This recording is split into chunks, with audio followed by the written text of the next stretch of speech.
And tonight we will talk about everywhere and every when. This is a book about the philosophy of physics. And it's a very good book. Now, you may not understand it, but he does try to talk, as an everyday level. He's not going to be talking like, to another physicist in his field, of course. And no, you won't get any quantum mechanics. You're all right. He'll just mention hither and thither. But the question he begins asking is, what is change? For instance, why does time move and space doesn't?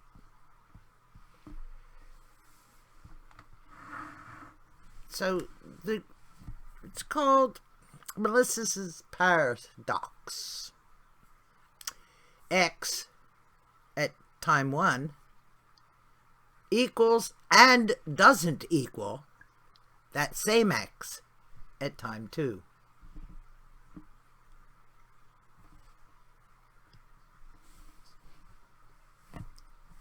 So you're going to get a bunch of abstractions like that and then have it explained. Why this is so.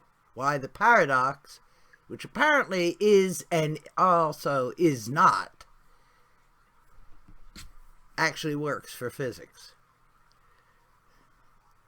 It's like those virtual particles that are here and simultaneously not here.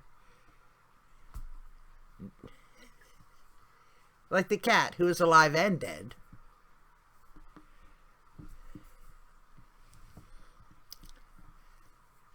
Don't you just love physics?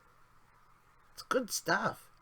And this is one of these books that likes to explain it to you in such a way that you can understand it. And then we have the game of life, which only has 3 rules, but you can make infinitely marvelous patterns, which is alive and dead. And then you have at and at, which gets rid of Zeno's paradoxes, the dichotomy and the arrow. So as you can see, the turtle versus the hare, perfectly easily solvable.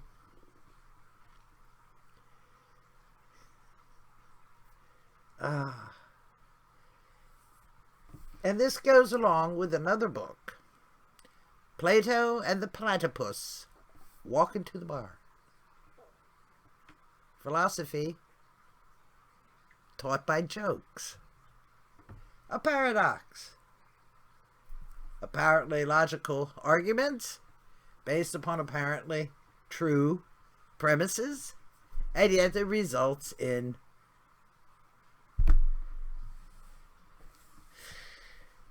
a contradiction. It's also any two physicians. Yes, I know. Right.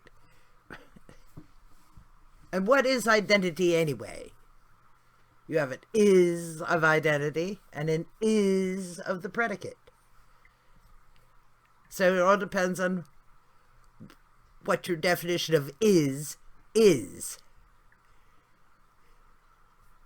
Oh, you didn't realize that, did you? Yeah, that was actually a cogent argument. But it depends upon your philosophy. Mrs. Goldstein is walking down the street with her 2 grandchildren. And you ask, how old are the grandchildren? As an example of Talos, it goes, the doctor is 5 and the lawyer is 7.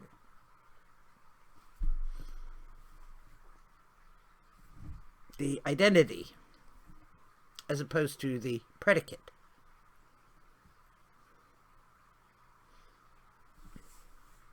You got to read these books. They are a scream. They are so much fun to read. So, philosophy is not just you know, existentialism with a cup of coffee and a cigarette while sitting at a Parisian cafe. It'll also work. Oh, looking over a, what do you call that? An assembly line in Detroit.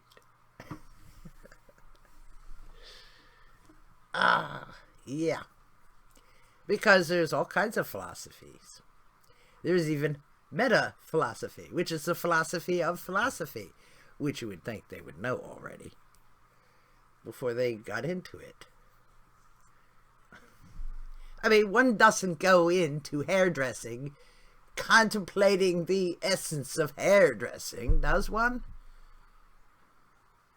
If you're questioning what is hairdressing, you might be in the wrong line of work.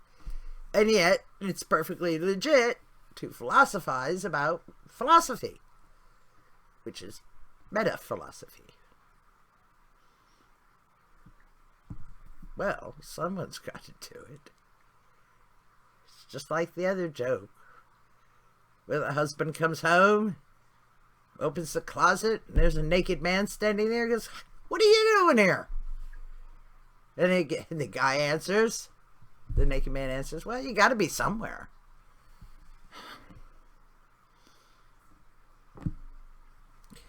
Anyway. Yeah. Philosophy is so much fun. Thank you for watching. I do hope this helps. Spread yourself out a little bit. You don't have to stick with just common, everyday, ordinary stuff. Come on. Your brain's hungry. Give it some fun. Thank you for watching. I do hope this helps, and please do come again.